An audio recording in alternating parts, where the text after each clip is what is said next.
Initially, this video was going to be about the DS and PictoChat, summer camp, all that jazz. It was fun to record the first 3 times, but I've done it enough and I can't create a string of words long enough that makes editing this any easier. So, we're going to be talking about moving, something I've done way too many times.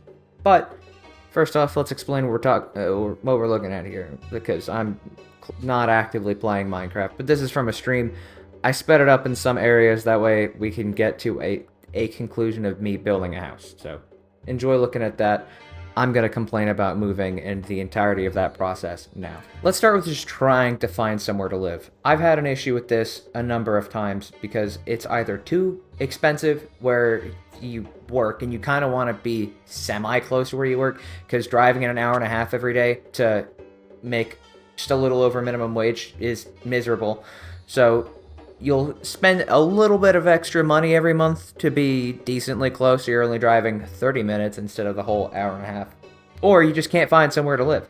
Moving to an area where there's not a lot of development is difficult because you can't find somewhere to live. You can't just live in the woods. I mean, you can, but I can't really put that on my W-2. So we're working on that one at the moment, and it's just kind of hard. If you just see me stare at random blocks from time to time, it's because I cannot figure out what I'm looking at or if something has been updated or changed, because this is a new texture pack that I do not know. Another issue with trying to move somewhere that doesn't have a whole lot of development is there's nowhere to rent either. And if you are like me and have animals that are not usually allowed in rental agreements, you're kind of pigeonholed into finding some not favorable locations.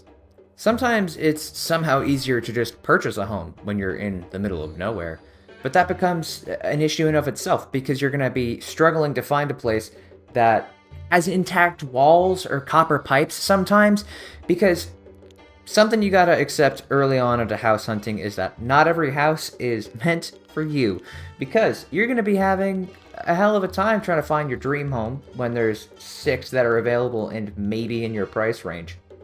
It sucks because you're like, oh, this house is great, it's fantastic, and it's like $500,000. Then you try to find something that's cheaper, which cheaper at this moment in time is like anything under $250,000, and it has a bedroom and like a bathroom, sort of. If you're on Zillow half as much of the time as I am, you're gonna see what I mean. There's just a whole lot of broken ass houses. Plus, one of the hallways or a living room, something, there's gonna be a decomp stain somewhere, and you're gonna have to ask questions about whether or not that's just water damage or someone's Meemaw. Not a fun conversation to have, but you have to ask because you don't want to get haunted. I don't want to get haunted. I don't want Meemaw and Peepaw to be having dinner with me without my knowledge, of course. Maybe if they were nice and they could bake something from time to time, but I at least want them to pay some sort of rent or something. I don't know, man. Sometimes these payments get kind of tough. So just, before they pass, let them know that like it's okay to continue contributing to the house fund. I'm okay with it. If ghost dollars show up in my bank account, I'm not going to complain. Right, so now that you've picked out your lovely dream home and you've kindly asked the witches and spiders to leave, you gotta start packing. You gotta start packing now, because you're gonna be at some point. Whenever you get closer to finally moving, you're going to find out there's at least 10 more tasks that take a day or more to accomplish that you have not started yet. You need to accomplish them now. And I mean now. So you're going to be at Lowe's buying all sorts of hardware, paint, something, whatever, and working around also packing. So I've figured that out after moving a number of times, and I've started to pack now. We've also started to paint now. Granted, all of the paint has to be this marketable gray, white wash on everything that elicits this hospital-like depression. But, I mean, that's what's renter-friendly, I guess. Having a home that has any sort of personality whatsoever. God forbid you start packing too early, though, too, because then you end up with this other issue of you don't have all of your things all of the time, and for some reason, that one piece of something, you're gonna need it pretty soon. And it's also going to be in a box that you forgot to label. So you're going to just be rummaging through a whole lot of just things you should probably just don't need anymore, but you feel bad getting rid of. So it's just... make sure you label your boxes. It's gonna save you some time with finding stuff that you inevitably put away just too early. Alright, so we got a place to go, we're packed, we're painted, and we're ready to start loading stuff into the truck. But you might just experience this cool little roadblock. A very big moving company doesn't choose to tell you this, but your reservation does not mean a single thing. When I moved to where I'm at right now, we had a reservation a few weeks in advance, because not every truck is a one-way truck. So, you have to put in their reservation, and then they promptly ignore it. The day that I was supposed to put all of my belongings into this truck, there was none to be found. I could not find a single truck that fit the length that we needed to put everything away. At least nearby. Not at the one that we reserved it at, for sure. That was a stressful drive at 11 in the morning in a hot Georgia day, because why is there no 20-foot trucks available anywhere? Anywhere, dude. And it's not like they have a good communication line set up where they're like, oh, sorry, we don't have it at this store, but we have it 30 minutes down the road at this store. They don't know. That's on you to figure out. You have to call them that day and figure it out. And let's just not even mention the fact that driving these things are incredibly difficult. I've driven vehicles that have minimal visibility and weighed just significantly more. I'm talking like 20 plus tons, okay?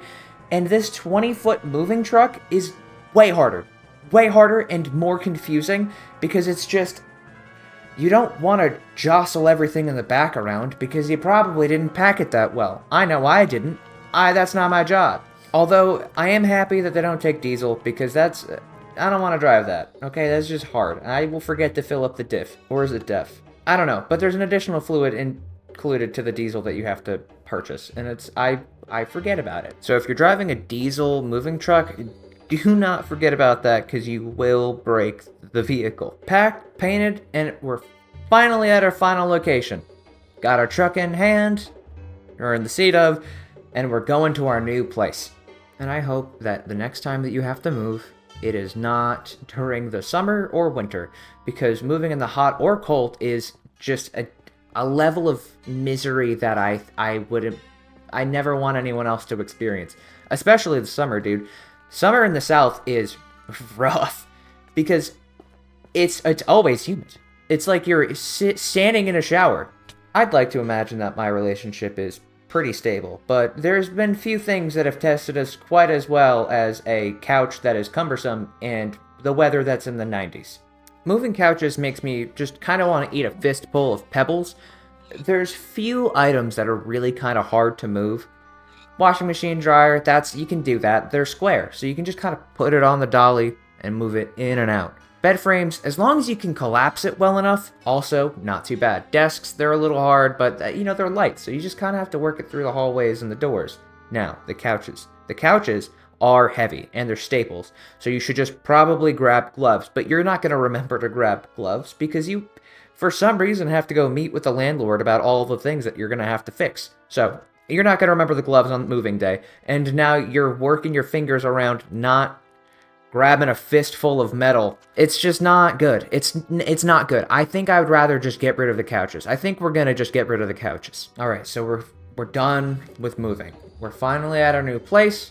We've got our new job started, and we're figuring things out. Figuring things out is using a GPS for the first 6 months that you're somewhere, because you can't figure it out. Doesn't matter if you're like a county away or you're in another state.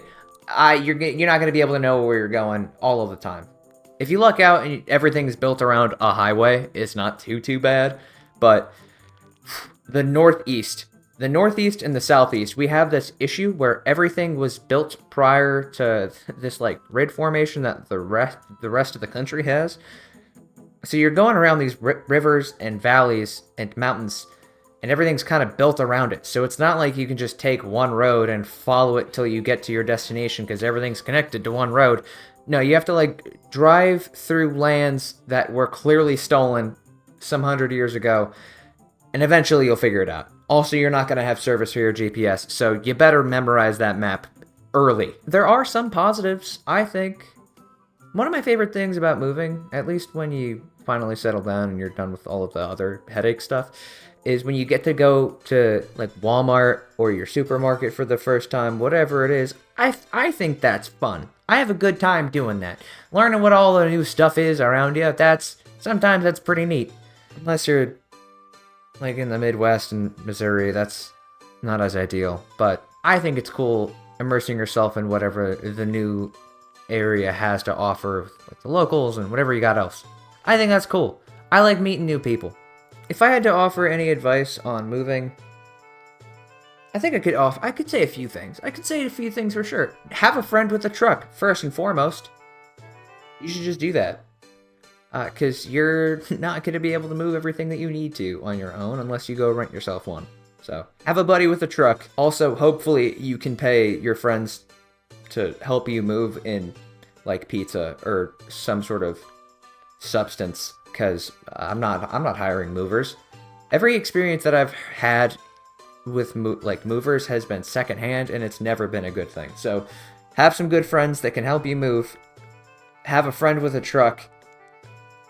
And take breaks. Definitely drink water. I was quite sweaty a few of the nights that we were moving, especially on those closer moves where you were just going back and forth with your car, picking up random things that you didn't really want to put into the U-Haul all at once. That's not a good idea. Just stay hydrated, eat a snack every now and then, find a pizza place. There's usually a good deal somewhere. Oh, and I almost forgot. If you're gonna paint somewhere in your new place, do it as soon as you move in, because it's gonna make it way easier. Don't even bother unpacking, just put the paint up. Just put the paint up. That way you don't gotta worry about pulling everything away from the walls. It's just an easier experience. Plus, you probably still have all the stuff left over. Anywho, this is the house that I've been making. It took me a number of hours to cut all the footage down, but I hope you enjoy it and enjoy the decoration that I put up here in a moment.